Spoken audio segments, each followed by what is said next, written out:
এত কষ্ট কেন করছিস? আমার আড়তে চলে আয়, আমি মাছ দেবো, তুই আরাম করে বেচবি। তার দাম মেটাতে হবে কি দিয়ে? টাকায়? তাই গায়ে গতর।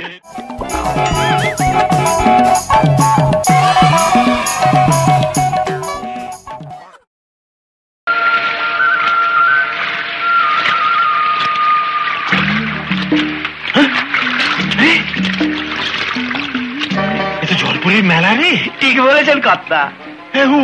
ওই মেয়েটি কে রে? ওই যে খোপায় লাল ফুল, ইয়ে গরম। ও তো কদম, বসন্তের মেয়ে।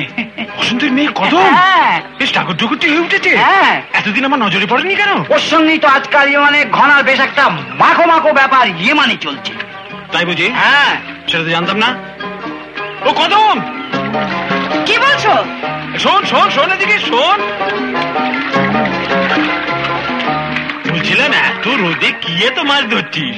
ধরার পড়ছে কই গো, হাত লাগলে পিছলে যাচ্ছে। আহা, কি কষ্ট কি কষ্ট।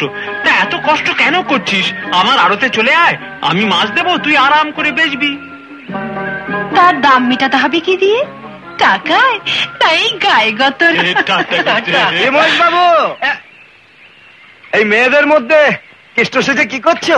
না না না না, আমি যাচ্ছিলাম, ওর সঙ্গে দেখা হয়ে গেল, তাই একটু ঘরের খবর নিচ্ছিলাম আর কি। তোমারও জবাব নেই চাঁদু, মেয়ে ছেলে দেখলেই খবর নিতে ইচ্ছে করে, তাই না? যেদিন সবাই মিলে তোমার খবর নেবে, লাজে গোবরে হয়ে যাবে। ঠাট্টা করছে, তুই আজকাল ঠাট্টা করতে শুরু করেছিস ঘনশ্যাম। আচ্ছা আমি চলি। হ্যাঁ, যাও যাও।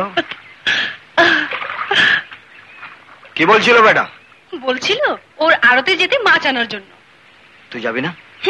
নিশ্চয়ই যাব, ওর মুখে আগুন লাগাতে। কিন্তু তুমি এখানে সময়? আমি জানতাম তুই এখানেই থাকবি।